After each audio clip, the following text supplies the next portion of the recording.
Police station હેઠળ આવતા અડિયા ગામે તારીખ 3 માર્ચે એક સગીર વયની દીકરીનું અજાણ્યા શખ્સ દ્વારા અપહરણ કરવામાં આવ્યું હોવાની ફરિયાદ નોંધાઈ હતી। આ ઘટનાને લઈને હારીજ પોલીસ સ્ટેશન મથકે અપહરણનો ગુનો નોંધી તપાસ હાથ ધરવામાં આવી હતી। ઘટનાના અમુક દિવસો બાદ પણ દીકરીનો કોઈ પણ પ્રકારનો પતો ન લાગતા સગીરાના માતા-પિતા સહિત ગ્રામજનો અને સમાજના આગેવાનો દ્વારા પાટણ એસપી કચેરીમાં રજૂઆત કરવા પહોંચ્યા હતા। તે દરમિયાન પોલીસ દ્વારા ટોળાને રોકતા સ્થળ પર જ બોલાચાલી થઈ હતી। ત્યારબાદ તેમને જિલ્લા પોલીસ વડા સમક્ષ ન્યાયની માંગ સાથે રજૂઆત કરવા દેવામાં આવી હતી। ત્યારે અહીંયા જુઓ જે સમાજના આગેવાન છે તેમના દ્વારા આ સમગ્ર મામલે શું કહેવામાં આવી રહ્યું છે ને એસપી ને કઈ માંગ કરવામાં આવી છે। અડિયા ગામની આરતી ઠાકોર નામની સગીર દીકરી 16 વર્ષની ઉંમરે ઈટવાળાના પરપ્રાંતિયો લઈ અને અપહરણ કરેલું। એ સંદર્ભે અમે 3/3/2026 રોજ હારીજ પોલીસ સ્ટેશને ગુનો દાખલ કરેલો 137(2) મુજબ।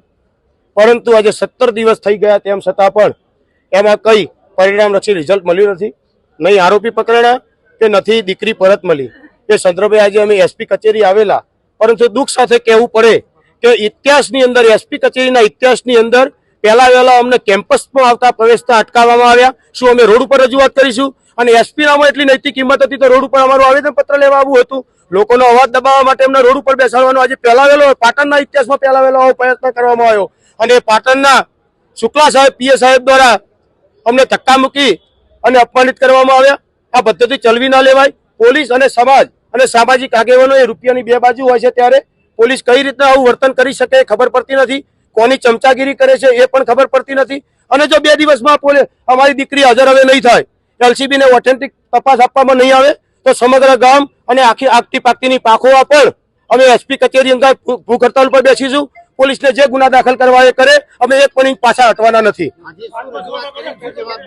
આજે અમને પોલીસે એવો જવાબ આપ્યો છે કે હું 2 દિવસની અંદર છોકરી હાજર કરીશ, આ તપાસ એલસીબી ને સોંપીશ।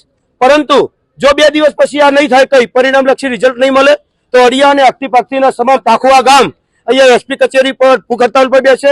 અને જે પરપ્રાંતિયો યુપી બિહારના જે ભઠ્ઠા ઉપર છે ગામમાં દારૂ પી અને મટનની થેલીઓ લઈને ફરે છે, એ મટનની થેલીઓ તૂટી જાય એટલે ગામ વચ્ચે મટન પડી રહે છે તો પોલીસની એસઓજી એલસીબી અને પોલીસ સ્થાનિક પોલીસની ફરજ આવે છે કે આવી ગુનાહિત પ્રવૃત્તિઓ દારૂ પીને ખુલ્લેઆમ ગામમાં રખડવું એ કઈ રીતના ચાલે। ગામની અંદર પ્રાથમિક શાળાની બાજુમાં દારૂ પીને રખડવાનું, દારૂ પીને ફરવાનું, એ છોકરીની ઉંમર 12 વર્ષની હોય, એ છોકરી બિયાય ભય થાય અને આવી બીજી દીકરીઓનું અપહરણ થશે તો જવાબદાર કોણ? ગુજરાતના ઇતિહાસની અંદર અપહરણ પછી હત્યાઓ પણ થઈ છે।